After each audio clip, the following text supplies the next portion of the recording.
अस्सलामु अलैकुम, मैं हूँ सलवा स्नैन। आप देख रहे हैं जोर न्यूज़ HD। आइए नजर डालते हैं आज की अहम खबरों पर।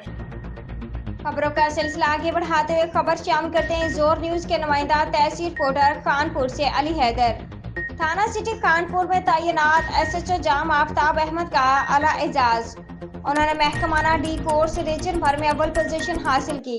पाकिस्तान यूथ लीग के डिविजनल तरबियती नशिस्त में जफर इकबाल जतोई ने कहा कि महकमा पुलिस के एक तालीम याफ्ता और तरबियत याफ्ता सब इंस्पेक्टर जाम आफ्ताब अहमद ने महकमाना डी कोर्स के इम्तिहान में रीजन भर में पहली पोजीशन हासिल की है। जाम आफ्ताब जैसे नौजवान महकमा पुलिस का रोशन चेहरा है।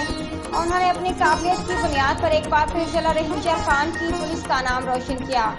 जफर जतोई ने तरबियती नशिस्त में कहा कि बढ़ते हुए जुराइम को रोकने के लिए पूरी दुनिया के फोर्सेस को रेफ्रिजरेशन कोर्सेज कराए जाते हैं।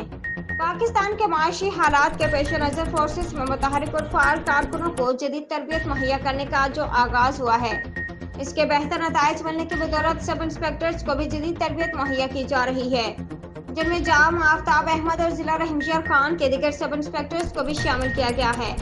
जफर जतोई ने कहा कि जाम आफ्ताब अहमद का रीजन भर में अव्वल पोजीशन हासिल करने पर मुबारकबाद देना उनका हक और हौसला अफजाई है। हमें अपनी फोर्सेस से बेहतर नताइज हासिल करने के लिए उनसे राब्ता रखना जरूरी है।